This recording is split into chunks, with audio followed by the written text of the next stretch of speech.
Inspired by ISIS, Christopher Cornell boasts his thwarted attack on the president and the Capitol building would have been devastating. Although it would have been a major attack against America, the events that will follow are dangerous and more enormous. In a phone interview from jail with CNN affiliate WXIX, Cornell admits he planned to first kill President Obama, then make his way to the U.S. Capitol, where he would set off pipe bombs and unleash a firestorm on people as they fled the building, shooting them with 2 semi-automatic rifles and 600 rounds of ammunition. Police say he bought at this gun store in Cincinnati. I would have took my gun, I would have put it to Obama's head. I would have pulled the trigger, then I would unleash more bullets on the Senate and the House of Representative members. Then I would attack the Israeli embassy and various other buildings full of kuffar and want to wage war against those Muslims.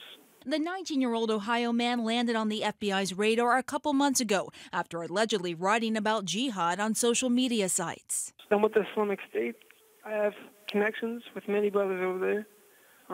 We've been corresponding for quite some time now, actually. When did you first come in contact with them? I won't say that in specific either. A man Cornell believed would be his partner in the attack was actually an FBI informant. The FBI says Cornell told the informant he was working with ISIS and that U.S. lawmakers were his enemy. The thing is, we are indeed here in America. We're in each and every state. We're here in Ohio.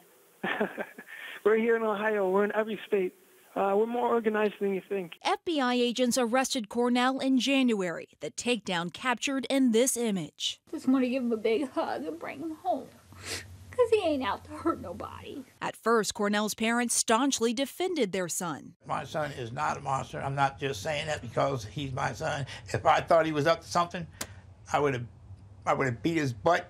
And I would have been the first one to turn him in. Now, after hearing this interview with their son, they say they're cutting him out of their lives. He now disowns his son. He had no idea that that was what he was all about. He believes us now, and he disowns him.